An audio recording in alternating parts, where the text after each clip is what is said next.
वो एक किसान ही हो सकता है जिसकी हड्डियों में इतनी ताकत है, जो इतनी ठंड में 5-6 डिग्री सेल्सियस में जहाँ बूंदाबांदी हो रही है वहां वो तंबू लगाकर दिन रात खड़ा है हमारे लिए। वो एक किसान ही हो सकता है, वो कोई पार्टी भगत नहीं हो सकता है। हेलो दोस्तों, आज की वीडियो में मैं आपको जो 3 नए बिल सरकार ने पास किए हैं किसानों के लिए, मैं आज आपको उसी टॉपिक पे बात करूंगा। और मेरी कोशिश रहेगी कि मैं बहुत ही आसान भाषा में, बहुत ही सिंपल भाषा में आपको ये समझा सकूं कि जो 3 नए बिल सरकार ने पारित किए हैं उससे किसान क्यों नाराज हैं, वो क्यों प्रोटेस्ट कर रहे हैं और सरकार उस बिल के बारे में क्या राय रखती है। ठीक है, तो बेसिकली जो 3 बिल पास किए हैं इसमें 2 तो नए बिल हैं और एक सुधार है। तो बेसिकली देखा जाए तो 2 नए कानून बने हैं और एक पुराना कानून था जिसमें सुधार किया गया है, जिसको हम लोग 3 नए बिल के रूप में जान रहे हैं। ठीक है, तो पहला बिल है जिसमें किसानों को ये छूट दी गई है कि वो अपना अनाज अपनी लोकल मंडी के अलावा अगर कोई प्राइवेट डीलर है, कोई प्राइवेट फर्म है जो उसे अच्छे रेट में अपना माल बेचने की सुविधा दे रही है, जो उसे अच्छे रेट में अपना माल खरीद रही है, तो वो फ्री है उसको मंडी से बाहर बेचने के।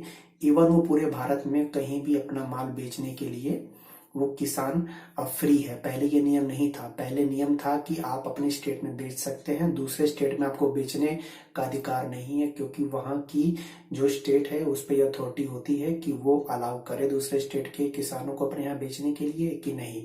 बट अब जो ये नए नियम के अनुसार अब किसान पूरे भारत में कहीं भी अपना अनाज बेचने के लिए फ्री है। तो आप बोलेंगे कि इसमें बुराई क्या है, ये तो बहुत अच्छी बात है। तो मैं आपको बता दूं कि अच्छी बात तो है, पर आप ये बताइए कि हमारे भारत में ऐसे कितने किसान हैं जो इतना अनाज इतनी मात्रा में उपजा उगा पाते हैं कि वो उसको आफ्टर क्रॉपिंग वो माल ले जाकर दूसरे स्टेट में बेचने की उनकी हैसियत है। ठीक है, आप एग्जांपल ले लीजिए। आपको क्या लगता है कि बिहार का बंदा अपना गेहूं धान लेके वो पंजाब आके बेच सकता है? ठीक है, इतना वो कर सकता है? मुझे नहीं लगता कि नहीं कर सकता, बिकॉज ऑफ दैट कि मोस्ट ऑफ द फार्मर, लगभग 95% फार्मर अपने भारत में ऐसे हैं जिनके पास मुश्किल से 2-3 बीघा भी जमीन होगी।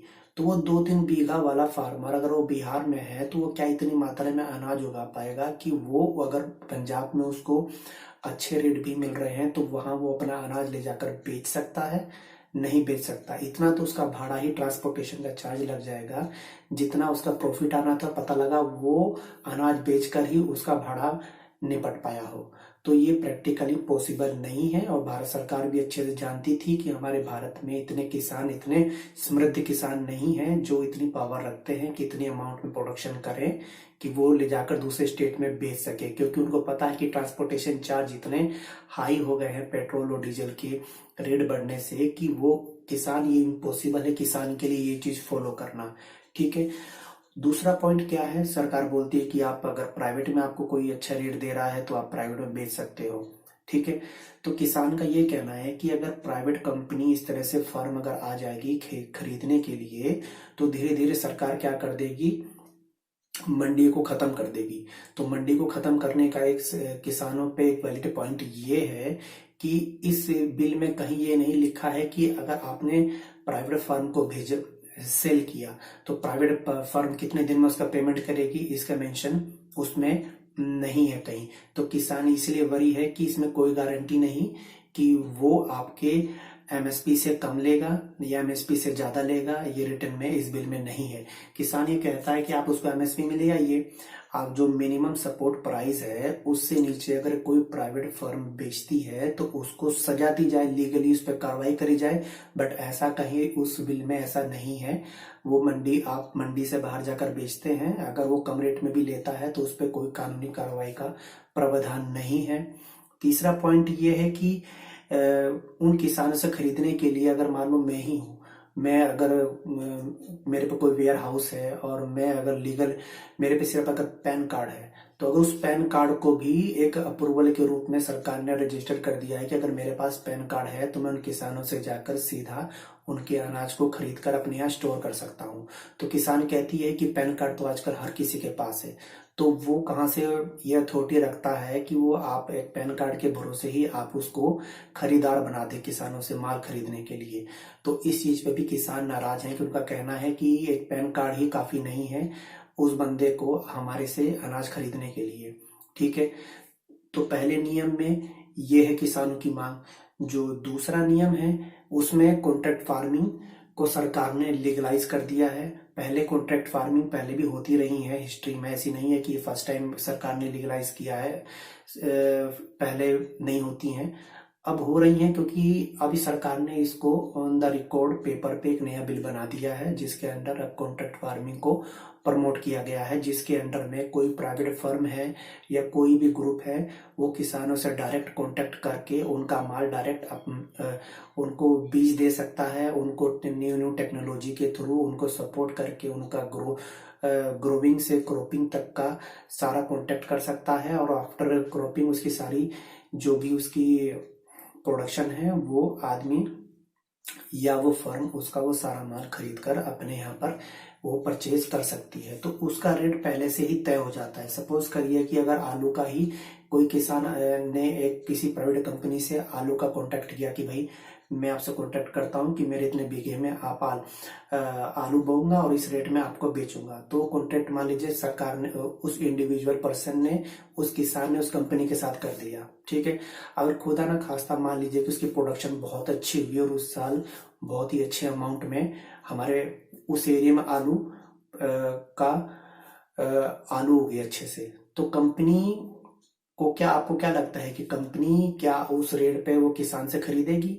नहीं खरीदेगी। वो कोई ना कोई बहाना बना देगी, वो उसको बी ग्रेड बोल देगी, या बोल देगी कि आलू ज्यादा गर्म है, जरूर से ज्यादा गर्म है, या बोल देगी बी ग्रेड का आलू है। सब कंपनी ऐसा क्यों करेगी कि जो माल उसको मार्केट में 5 रुपए किलो मिल रहा है वो माल आपको 20 रुपए किलो में खरीदेगी, सिर्फ इसलिए कि उसने आपको कॉन्टेक्ट किया है, एक कॉन्ट्रैक्ट साइन किया है कि हम 20 रुपए किलो खरीदेंगे। पर मैं आपको बता दूं कि जो कंपनी आपसे कॉन्टेक्ट कर रही है वो इतने बड़े स्केल पे काम कर रही है कि उसकी लीगलाइज टीम भी होती है, एनालाइज टीम भी होती है, जो एनालाइज लगाती है, एनालाइज करती है, मार्केट का ऑब्जर्वेशन करती है कि मार्केट में क्या रेट चल रहा है। और इतने लीगल इफ बट उनके टर्म कंडीशन होते हैं कि एक आम किसान के, हम पढ़े लिखे लोग भी उस टर्म कंडीशन को सही से समझ नहीं पाएंगे, उसको इतना वो घुमा फिरा के अपने टर्म कंडीशन रखेंगे कि एक आम किसान को उस टर्म कंडीशन को समझना मुश्किल हो जाएगा और आखिरी में मजबूर होकर उसे उस कंपनी के आस्किंग रेट पर ही बेचना होगा। इसमें किसान फंस जाएगा। ठीक है, अगर किसान फंस भी गया, मान लीजिए किसान ने बोला कि नहीं आपने मुझसे 20 रुपए किलो आलू की बात करी थी, अब आप 5 रुपए किलो नहीं खरीद सकते हैं, मैं आप पे केस करूंगा।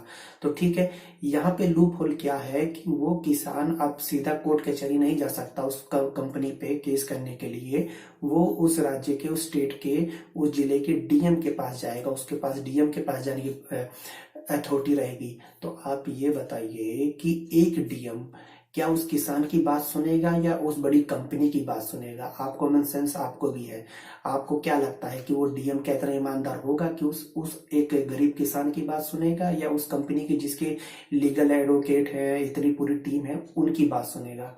ठीक है, तो किसान का इस पे भी प्रोटेस्ट है कि इस तरह तो हम ना घर के रहे ना घाट के, हमने अगर कॉन्ट्रैक्ट फार्मिंग भी करी और कहीं ये टर्म कंडीशन नहीं है कि उसको चाहे फसल हमारी बी ग्रेड हो या ए ग्रेड हो या सी ग्रेड हो, उसको माल 20 में खरीदना है, जो पहले अनुबंध हो गया है उसी अनुबंध पे चलना है, ऐसा कहीं भी इसमें लीगलाइज नहीं किया गया है। तो किसानों की मांग है कि डीएम इस मैटर को हैंडल नहीं कर सकता है। इस बिल में सुधार किया जाए कि इस बिल में ये हो कि अगर किसान के साथ इस तरह की धोखाधड़ी कोई कंपनी या फर्म करती है तो वो किसान कोर्ट कचहरी में जाकर उस पर लीगलाइज एक्शन कर सके, और अगर कोई फर्म इस तरह का धोखाधड़ी करती है तो उस पे केस हो, उसको सजा हो, उसकी कंपनी का लाइसेंस रद्द कर दिया जाए। किसान ये मांग करती है।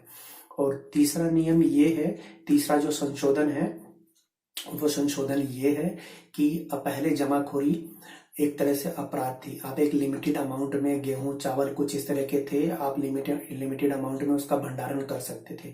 अगर आप जरूरत से ज्यादा उसका भंडारण करते थे तो आप पे कार्रवाई हो सकती थी, आपका लाइसेंस रद्द हो सकता था, आपको सजा हो सकती थी। बट अब भंडारण को, जमाखोरी को सरकार ने प्रमोट किया है। वो सरकार का कहना है कि आप जितना भी जमाखोरी कर सकते हैं कर लीजिए। पहले ऐसे एसेंशियल 23 ऐसे एसेंशियल चीज थी, गेहूं चावल वगैरह, जिसमें आप जमाखोरी नहीं कर सकते थे, बट अब सरकार ने इसको लीगलाइज कर दिया है कि अब आप जमाखोरी कोई भी बंदा सिर्फ अपना वेयर हाउस हो या अपना कोल्ड स्टोरेज खोलकर वो किसानों से कितनी भी मात्रा में अनाज खरीद के स्टोर कर सकता है, उसको कोई रोक नहीं है। अब आप सोचते हैं कि इसमें गलत क्या है, तो अच्छी तो बात है, बट इसमें गलत बात ये है कि आप सपोज करिए कि अंबानी अडानी, आपको क्या लगता है कि पंजाब के पूरे एरिया को नहीं कवर कर सकते हैं? वो लोग इतने पैसे वाले, इतने पावरफुल लोग हैं कि पूरे एरिया का सपोज करिए कि उन्होंने गेहूं खरीद लिया, पूरे पूरे पंजाब का मान लीजिए, सपोज करिए उन्होंने गेहूं खरीद के अपने वेयर हाउसेस में जमा कर दिया। ठीक है, अब मंडी में उस गेहूं का या उस चावल का अभाव हो गया। ठीक है, तो मान लीजिए जो लोकल डीलर है वो जाकर उस कंपनी के पास जाता है, बोलता है कि हमें गेहूं चाहिए, हमें चावल चाहिए। कंपनी वाले ने बोल दिया कि हमारे पास नहीं है।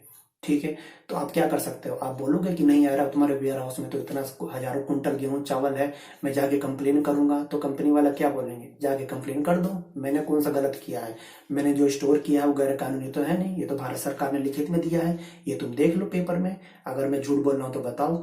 तो इसमें क्या होगा कि वो लोग मार्केट में उस चीज का अभाव पैदा कर देंगे, और आपको पता है कि मार्केट में जिस चीज का अभाव पैदा होता है उसका रेट एकदम से हाई हो जाता है।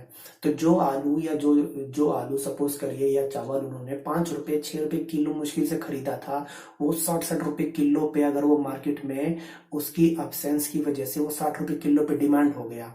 ठीक है, तो उन्होंने क्या किया, रातों रात सप्लाई खोल दी। तो जो उन्होंने कोरियर को भाव गेहूं या चावल खरीदा था, जो आलू खरीदे थे, वो आप इतने हाई रेट में, उससे 10 गुना 20 गुना रेट में उनको मिलेगा, वो रातों रात अपना वेयर हाउस खाली कर देंगे।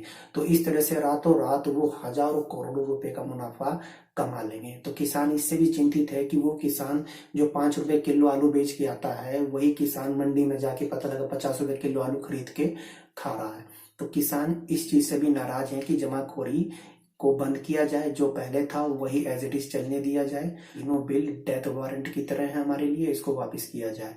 बट कुछ लोग ये बोलते हैं, न्यूज वाले, कि ये लोग कांग्रेस के हैं या किसी और पार्टी के हैं। तो मैं उनको ये बता देना चाहता हूँ कि आप ये बताइए कि कोई लगातार इतने महीने से प्रोटेस्ट कर सकता है, वो पार्टी भगत होगा?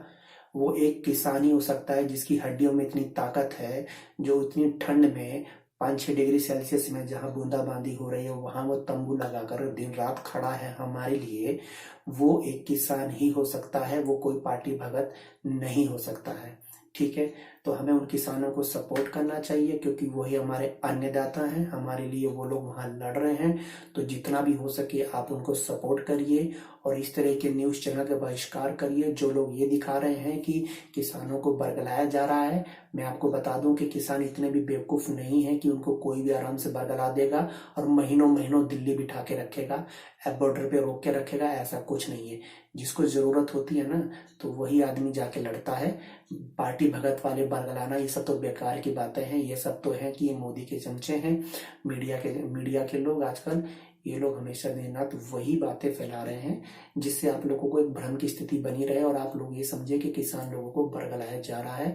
ऐसी कोई बात नहीं है। जो वहां लड़ रहे हैं हमारे लिए, वो रियल किसान है, हमारी शान है, और हमें उनको सपोर्ट करना चाहिए। Thank you.